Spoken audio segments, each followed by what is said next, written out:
I met a man who knew things about me I never told anyone. Not my parents, not my friends, only my diary. And then he told me he owned my childhood home. I never believed a stranger could change a life in one conversation. I believed in routines, morning coffee, evening walks, and the quiet safety of writing truths into a diary no one would ever read. That diary held the version of me I never shared. Polite lies stripped away, fears written, plainly hopes whispered between lines. I was in my usual cafe when he asked if the seat across from me was taken. His voice was calm, too calm. I nodded without looking up, wishing later that I had not. He did not ask my name. He did not smile. He simply said, "You still blame yourself for leaving that window open." My hand froze. I had written that sentence at 16, about the night rain flooded our hallway, about believing it was my fault. No one knew. I told myself coincidence happens. People guess. Then he continued, "You wrote you would give anything to walk those halls again, even if it hurt." My chest tightened. The words were exact. I finally looked at him. His eyes were steady, almost kind, and unbearably sad. I asked how he knew. My voice shook. He said my name softly like it mattered. Fear washed through me. I stood to leave. He did not stop me. He placed an old rusted key on the table. "Your door was blue," he said, "and when you were scared, you counted the steps from the gate to the porch." My legs gave out. I sat. Memories pressed close, dust-light laughter echoes. He said he was not there to hurt me, not crazy, not mistaken. He said he promised someone he would find me. When I asked who, he looked away. "Your past," he said. I left shaking. I told myself grief invents stories. That night, I unlocked my diary. A page was folded, one I had not touched in years. At the bottom, in handwriting that was not mine, were 5 words. "I kept my promise to you." I closed the diary and held it against my chest, listening to my heartbeat, trying to decide which memory to trust. The cafe smell followed me home. Bitter coffee, warm bread, the sound of his voice repeating details I never spoke aloud. If he was lying, then he was cruel. If he was telling the truth, then my life had already cracked open. I stared at the ceiling until dawn, wondering who finds a stranger and loses herself. Somewhere a key waited. Somewhere a blue door remembered my hands. I knew then that running would not save me. The past had learned my address and it was patient. It felt like standing on a threshold, afraid yet pulled forward, knowing one step would change everything forever. I whispered a promise to myself, to face whatever waited, even if it hurt again. Morning light found me awake, and no longer pretending the choice was made silently. Would you have stayed to listen or run away forever? I did not sleep that night. The diary stayed locked in the drawer, but it felt louder than any noise in the room. Every memory I had buried pressed against me, asking to be acknowledged. By morning, my hands were steady in a way that felt unnatural.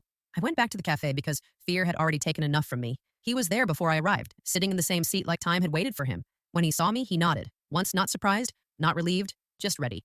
I asked him to explain everything. My voice was firm, even though my chest hurt. He listened without interrupting, then reached into his bag and slid a photograph across the table. It was my childhood house, not abandoned, not broken, alive. Fresh paint, sunlit windows, and the blue door exactly as I remembered it. My throat closed. I told him it was impossible. That house was sold after my parents died. A clean ending forced on me when I was not ready. He placed documents beside the photo. Ownership papers, dates, signatures, real, undeniable. He said he bought it 2 years ago. I asked why. He told me he found my diary during the auction packed inside a box of forgotten things. He said he did not mean to read it. One page fell open. The page where I wrote that, "I hoped the house would remember me if I forgot myself." He said the house felt lonely. So did the words. He tracked me slowly, carefully, never crossing lines until the entry where I wrote "I felt lost." That entry was recent. That meant he had been watching my life from a distance. That realization hurt more than fear. I accused him of invading me. He accepted it without defense. Then he told me who he was. The boy next door. The quiet one who waved through the fence. The one who moved away without goodbye. The name I stopped writing because it hurt too much. He said he promised himself that if he ever had the chance, he would protect the place that shaped me, and me with it. He took out the key, the same rusted one from the night before. I did not take it, because taking it meant admitting the past was still alive, that I was still tied to it, that healing might not mean forgetting. I stood up. He did not follow. He only said the house was waiting whenever I was ready. Outside, the air felt sharp. The world moved on like nothing had changed. But something had. I was standing between who I had been and who I pretended to be. And for the first time, I knew I could not stay in between forever. Would you take the key now or walk away again? I carried the weight of the key all week, even though it was not in my pocket. The idea of it followed me through work, through conversations, through the quiet moments before sleep. I tried to write, but my diary stayed closed. I was afraid of what might appear on its pages if I opened it again. On the 7th day, I returned to the cafe. He was not there. For a moment, I felt relieved, then disappointed. I ordered my coffee and sat alone until a small envelope appeared beside my cup. I had not seen who placed it there. Inside was an address. I knew it without reading the street name. My childhood neighborhood had never left me. It lived in my bones. I stood up before doubt could stop me. The drive felt unreal. Each turn awakened memories, scraped knees, chalk drawing, summer heat. When I reached the street, my breath caught. The house stood at the end just like before. The blue door waited. I parked and walked slowly, afraid the moment would disappear if I moved too fast. The gate creaked the same way. The steps were still there. I counted them without thinking. 1, 2, 3, 4, 5. The key was hanging on the handle. I looked around, but no one was watching. My hand shook as I unlocked the door. The smell hit me first. Old wood, sunlight, dust, and something warm that felt like home. Inside, everything was restored but untouched. My parents' photos framed on the wall, the height marks by the doorway, even the crack in the tile near the kitchen sink. I sank to the floor and cried. Not loudly, not dramatically, just enough to release years of silence. On the table lay my diary. Open. I approached it slowly. The page was new, written in my handwriting, but I had not written it. You came back. My chest tightened. I whispered his name, though I was not sure which one belonged to him now. Another line appeared as I watched. I promised I would keep it safe until you were ready. I backed away, heart pounding. This was not possible. This was not normal. I ran outside and locked the door behind me, gasping for air. My phone buzzed. A message from an unknown number. I'm sorry. I should have warned you. The house remembers you because you asked it to. I sat on the steps staring at the blue door. I had wanted my past preserved. I had wished for it in ink and tears. I never imagined it would answer. For the first time, I understood the truth. This was not about him. This was about me and the promises I made when I was younger, believing no one would listen. If a place remembered you, would you return or run away? I did not go back inside the house that day. I could not. I drove away with my hands tight on the steering wheel, like the road might vanish if I loosened my grip. For years, I had begged the past to leave me alone. Now it was answering in full sentences. That night, I dreamed of hallways that breathed and doors that whispered my name. When I woke, my phone was on my chest. One unread message waited. I never meant to scare you. I stared at the screen until the sun rose. Then I replied, "How is this happening?" The answer came immediately, like he had been waiting, because you believed it needed to remember you. We met at the house the next evening. Seeing him there felt different, less like a stranger, more like a shadow that had always been attached to me. He stood by the fence where we used to wave at each other. Older now, but familiar in ways I could not explain. He told me the house was not magic, not alive the way I feared. He said places hold memories because people pour themselves into them again and again. My diary had given the memories language. The house had given them shape. I wanted to argue. I wanted logic. Instead, I asked why the writing appeared. He hesitated, then admitted something he had never planned to share. After buying the house, he had restored it using my words. The diary guided every choice, colors, textures, objects. He said he read it not as secrets, but as instructions on how to rebuild what was lost. You were writing to yourself, he said. I just followed the directions. That should have made me angry. Somehow it did not. We walked through the rooms together. I noticed things I'd forgotten. A chipped corner, a loose stare, proof that memory was not perfect, proof that I was still human. The diary lay closed on the table. I touched it carefully. Nothing appeared. No new words. Just paper. That night, I wrote again. For the first time, without fear. I wrote about standing in the doorway, about choosing not to run, about how protecting the past does not mean living inside it. The next morning, the house felt quieter. He did not stay. He said this part was mine. He said he had kept his promise, and anything more had to be my choice. I stood alone in my old bedroom watching dust float in the light. I realized something important then. The house had never been waiting for him to bring me back. It had been waiting for me to forgive myself. I locked the door gently when I left, not to keep something in, but to mark a boundary. The key stayed with me this time. Some things are meant to be carried forward, not revisited endlessly. Do you believe healing comes from returning or from letting go? I thought leaving the house would quiet everything. Instead, it followed me in softer ways. The smell of old wood lingered on my clothes. My dreams shifted. They were no longer frantic. They were observant, like my mind was walking through memories instead of running from them. I did not hear from him for days. That silence felt intentional, respectful. It gave me space to breathe and think and wonder what I actually wanted. For the first time, the diary felt less like a shield and more like a mirror. On the fourth night, I opened it again. I wrote about the boy next door, about how I used to imagine he could hear me through the fence when I whispered wishes into the dark, about how losing the house and my parents and that quiet life all at once had taught me to disappear rather than grieve. Nothing appeared on the page this time. No answering sentence, no guiding hand, just my words. That should have comforted me. Instead, it scared me, because it meant the house was no longer speaking for me. I was. The next morning, I returned to the street without planning to. I parked across from the house and sat there watching people walk by living ordinary lives. The blue door looked calm, closed, patient. He was sitting on the steps when I finally got out of the car. He stood slowly like he did not want to startle me. There was relief in his eyes, but also something else, uncertainty. I told him I needed honesty, not mystery, not symbolism, not protection. I needed truth. He nodded and told me the last thing he had never said. He had bought the house believing it would fix something inside him too, that keeping my past intact would somehow give meaning to his own losses, that reading my diary had made him feel less alone. I did not feel angry hearing that. I felt seen. I told him I could not be the girl he remembered. I told him I was still becoming, still learning how to hold grief without letting it define me. He said he was not asking me to go backward. He was asking if we could stand in the present without pretending the past never happened. That felt fair. We sat on the steps like we used to as kids, separated then by a fence, now by fear. The sun dipped low, and for the first time, the house looked like a place instead of a symbol. I realized something quietly. The diary had stopped responding because it no longer needed to. I was listening now. I handed him the spare key, not as a promise, not as surrender, as trust. Some doors are meant to be shared, not guarded forever. Can two people honor the past without being trapped by it? Giving him the spare key did not change everything overnight. It changed the air between us. Lighter, less guarded. We did not rush into anything. We did not pretend this was a love story unfolding neatly. It felt more like two people learning how to speak honestly after years of silence. We started meeting at the house in daylight. No shadows, no surprises. Sometimes we talked. Sometimes we worked in quiet parallel. He fixed what time had loosened. I sorted what memory had tangled. We learned which rooms held comfort and which still hurt. The diary stayed mostly closed. When I did write, I did not wait for answers anymore. I wrote because the words needed somewhere to go. That was enough. One afternoon, I asked him why he never tried to find me before the diary. The question had been waiting between us. He said he had thought I deserved a life untouched by what we lost, that reaching out would have felt like reopening wounds he had no right to touch. The diary changed that because it was an invitation, even if I never meant it to be. I understood that. I'd spent years protecting myself by disappearing. He had protected me by staying away. Neither of us had been wrong, just human. As weeks passed, the house shifted again, not magically, emotionally. It stopped feeling like a shrine. It became a space where laughter could exist without guilt, where silence was not heavy, where memory and now could sit side by side. One evening, while sorting old boxes, I found a drawing I had made as a child. Two stick figures holding hands in front of a blue door. One was labeled me, the other was labeled friend. I laughed quietly and felt something loosen inside my chest. That night, I dreamed of the house again. But this time, I was not walking alone. The doors were open. Light moved freely. Nothing whispered. Nothing chased. When I woke, the diary was still. Just paper and ink. I smiled at that. I realized the truth then. The house had never been responding to the diary. I had. The writing appearing, the timing, the fear, the comfort. It all happened when I was ready to see my past instead of running from it. The house did not remember me. I remembered myself. He listened when I told him this. Really listened. He did not argue or romanticize it. He simply nodded like he understood something important had settled. We stood at the doorway together watching evening fall. No urgency, no promises spoken aloud, just presence. I locked the door when we left, this time with intention, not fear. The key rested easy in my pocket. For the first time, the past felt complete, not because it was preserved, but because it no longer needed to chase me. Some endings are quiet and some beginnings are too.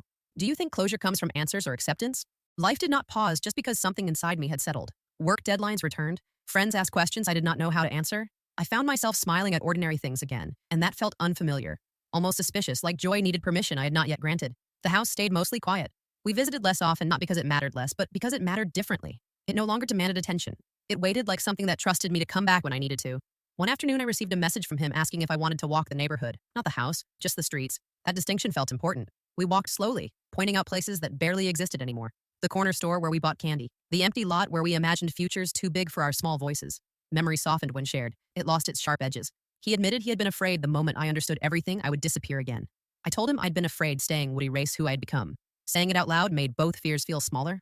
We stopped by the fence that once divided our yards. It was gone now, replaced by open space. I realized then how much of my life had been shaped by invisible barriers I never questioned.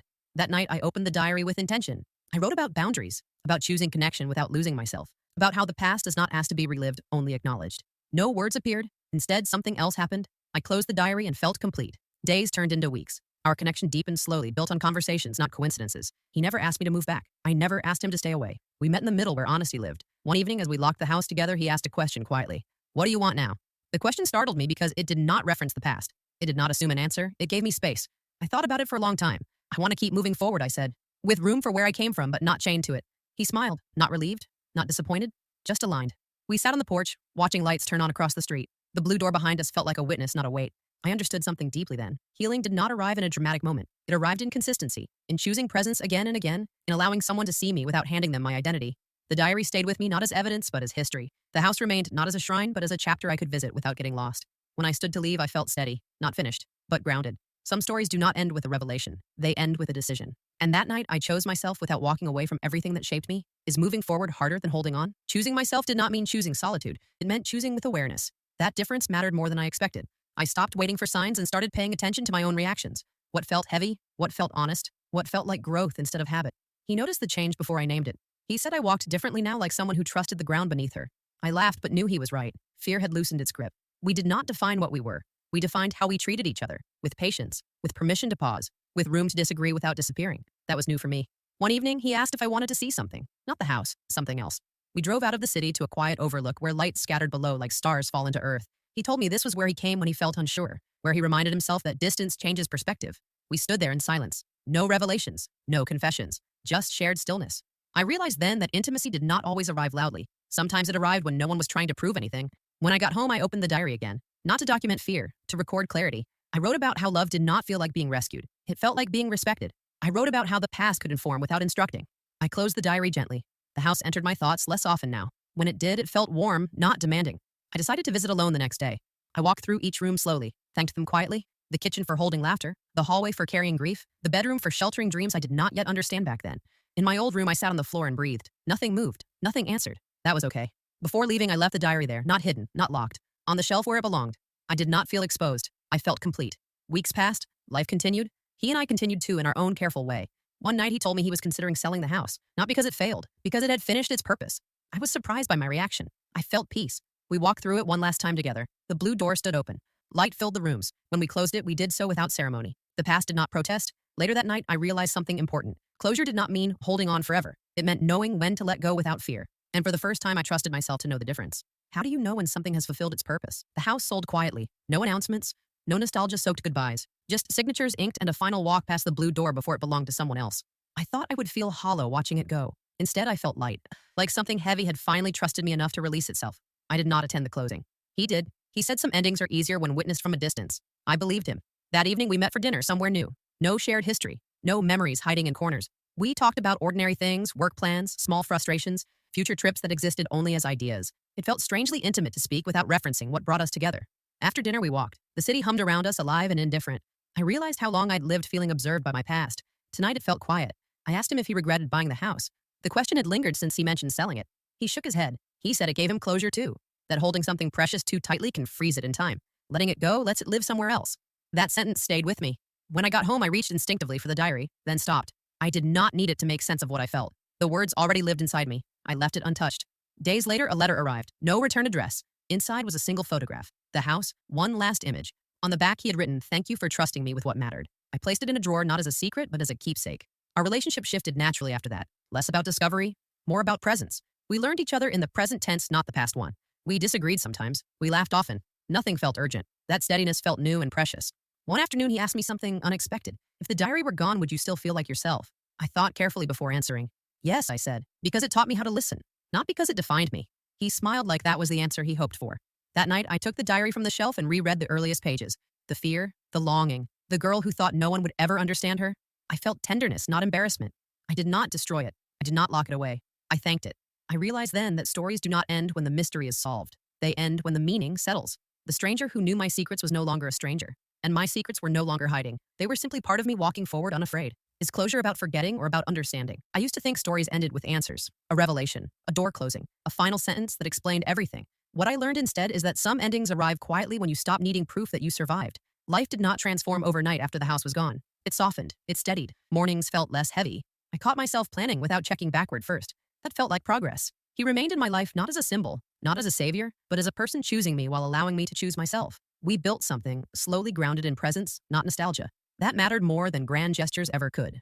One evening while cleaning my apartment, I found the old drawer where I had once hidden the diary like contraband. I opened it and smiled at the empty space, not because something was missing, but because something no longer needed hiding. I decided then to write one final entry. Not for the house, not for the past, for me. I wrote about fear and how it disguises itself as protection, about grief and how it demands to be seen before it can loosen its grip, about love and how it feels safest when it does not ask you to disappear. I closed the diary and did not wait. Nothing appeared. That felt right. Weeks later, we visited the neighborhood one last time. Not the house, just the street. Children played where we once stood, imagining futures too large for our hands. The fence was gone, the space open. He asked if I missed it. I thought for a moment, then answered honestly. I miss who I was before I learned how to carry loss, but I love who I became because of it. He reached for my hand not to anchor me, but to walk beside me. That difference mattered. As we left, I felt gratitude, not sadness. The past had given me what it could. The rest was mine to create. That night, I placed the diary on my bookshelf beside novels and photo albums. Not hidden, not sacred, just part of my story. I realized something gently then. The stranger did not know my secrets because he owned my past. He knew them because I was finally ready to stop guarding them, and the house was never the keeper of my memories. I am. The girl who once wrote, hoping someone might understand, grew into a woman who understands herself. That is how the story ends, not with a mystery, but with ownership. What part of your past are you finally ready to carry without fear?